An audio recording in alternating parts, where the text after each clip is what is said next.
Olá pessoal, tudo bem? Sejam bem-vindos a mais um vídeo aqui no nosso canal. E a pergunta aqui para esse vídeo é a seguinte: por que o diabético urina muito? Por que o diabético tem um aumento da sua diurese?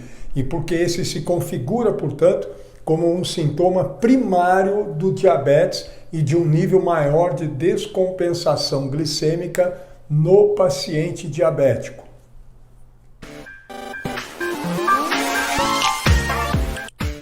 Vamos lá, vamos entender então esse fenômeno que acontece com os diabéticos, que é por que ele urina demais, por que o diabético urina muito. E o nome disso então é diurese osmótica. O diabético, quando urina muito, o fato de urinar demais e ter uma perda hídrica grande, então ele urina muito. O nome disso, o termo técnico para isso é a poliúria.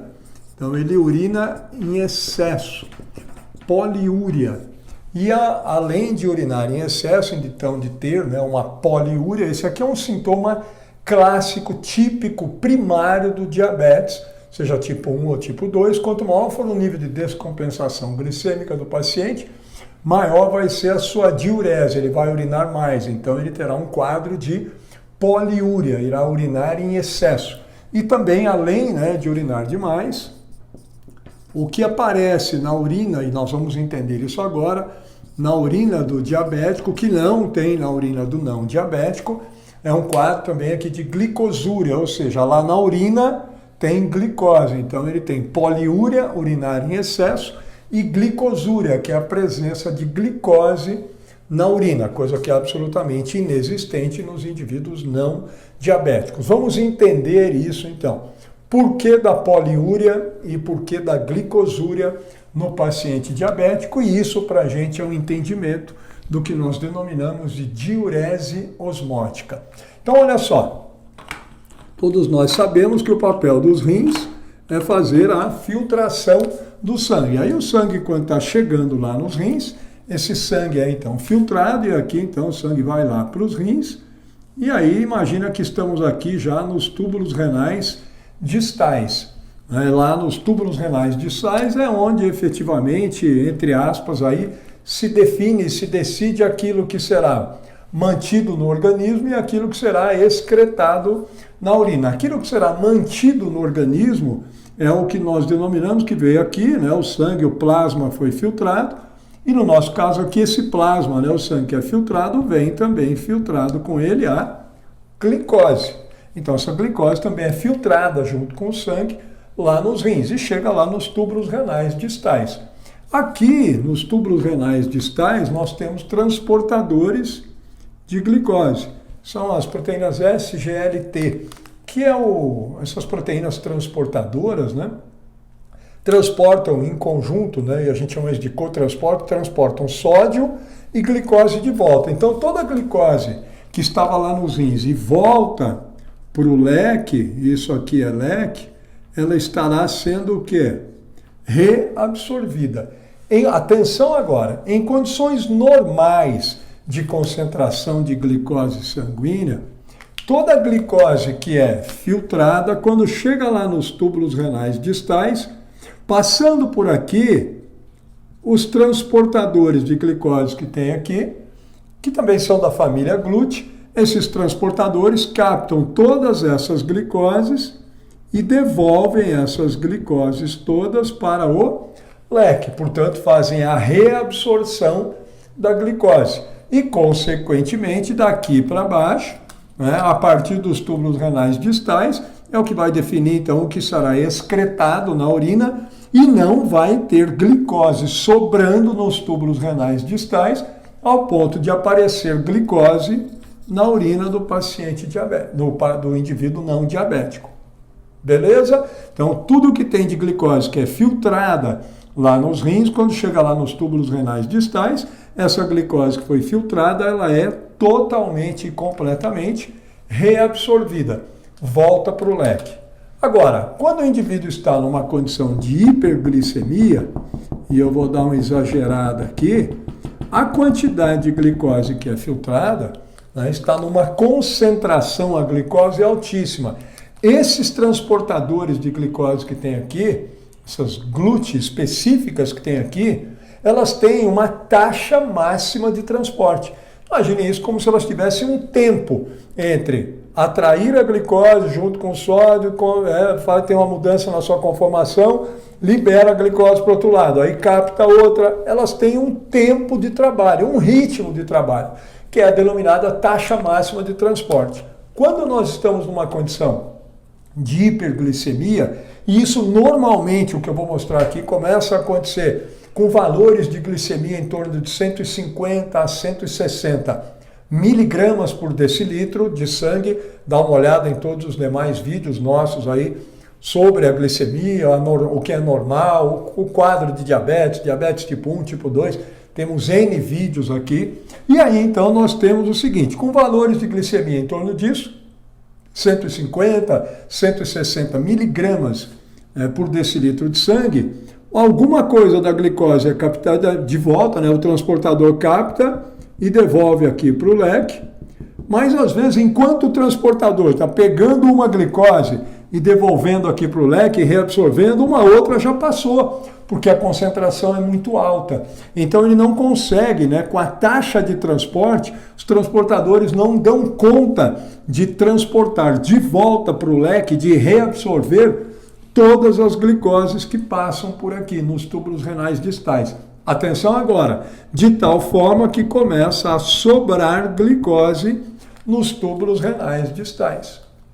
Isso aqui, essa sobra de glicose, porque não foram todas devolvidas para o leque, lembra que o nome disso é reabsorção, esse acúmulo de glicose aqui faz agora com que aqui nos rins, nos túbulos renais distais, aumente a osmolaridade desse compartimento. O que é osmolaridade, Cássio? É o quanto nós temos de soluto numa determinada solução. Eu tenho aqui dois compartimentos, o A e o B, e os dois aqui com uma solução, um líquido aqui, a água.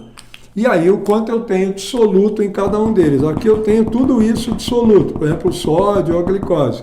Aqui nesse outro A, eu tenho só isso aqui de soluto. Esse aqui que tem mais soluto numa solução tem uma maior osmolaridade. Na medida em que a osmolaridade de um compartimento qualquer é maior, esse compartimento atrai para si mais água. O fato de aumentar a osmolaridade aqui nos túbulos renais distais faz com que haja um aumento da difusão osmótica, que é o mecanismo de transporte da água, a difusão osmótica da água do leque para o túbulo renal distal, do leque para o interior dos rins. Na medida em que tem isso, então, sobra glicose, aumenta a osmolaridade, atrai mais água para o túbulo renal distal, vai encher mais rapidamente a bexiga, porque atrai mais água, enche mais rapidamente a bexiga e o indivíduo aumenta a sua diurese, urina mais. Por isso é uma diurese osmótica, aumenta muito a osmolaridade nos túbulos renais distais e enche mais, puxa muito mais água, enche mais rápido a bexiga e eu urino mais. Poliúria e, além disso, vai aparecer na urina desse paciente glicose, a glicosúria. É isso que acontece. É por isso, então, que o paciente diabético urina mais, porque ele atrai mais água para os rins em função do acúmulo de glicose, porque muitas dessas glicoses escapam lá nos túbulos renais distais e não são totalmente reabsorvidas. Tudo bem? Agora, imagina para a questão do exercício. Qual o problema disso, Cássio? E o que acontece com o diabético? Quanto mais descompensado o paciente estiver, vai sobrar mais glicose aqui nos túbulos renais distais. Portanto, vai ter uma osmolaridade maior. Isso vai atrair mais água ainda. Ele vai urinar muito mais, vai muito mais vezes ao banheiro de manhã ou à tarde. Toda vez que o diabético tiver com uma diurese maior, tiver com maior nível de poliúria, tiver urinando mais, significa então agora para nós que ele está num nível de descompensação glicêmica maior. Quanto maior for a glicemia, quanto mais alta estiver, portanto, quanto maior a descompensação glicêmica, maior a diurese osmótica, maior o quadro, mais exacerbado o quadro de poliúria e, obviamente, de glicosúria. Por isso que no vaso sanitário, né, na casa, né, de um diabético, quando o diabético urina, tem bastante formiga ali, porque tem muita glicose e a urina está mais doce e atrai formiga para essa urina. Pronto, essa é a explicação. Obviamente, quanto mais descompensado ele estiver e aumentar muito a sua diurese, tiver um quadro de poliúria mais exacerbado, obviamente isso significa o quê? Que o diabético estará numa condição, o paciente diabético estará numa condição de desidratação. Por isso, eventualmente, quem trabalha com diabéticos, com exercício, tem sempre que olhar para isso. Sempre perguntar, né, quando o treino vai começar, como está hoje, se urinou demais, né, como está com... E aí, obviamente, ele tem outro sintoma, que é sede. Tem a sensação de boca seca, tem uma sensação enorme de sede. E aí ele tem um quadro também, que é um sintoma típico, que é a polidipsia, sede excessiva. Por que sede excessiva? Porque ele está urinando mais, perdendo mais líquido e desidratando. E quanto mais ele estiver urinando, a tendência é ele ter mais sede. Muito cuidado quando for prescrever treino para diabéticos, principalmente em dias mais quentes, em que ele terá uma diurese maior e, eventualmente, já pode vir para o treino mais desidratado. Normalmente, isso também é acompanhado de uma condição de fadiga um pouco maior naquele dia, de um pouco mais de cansaço.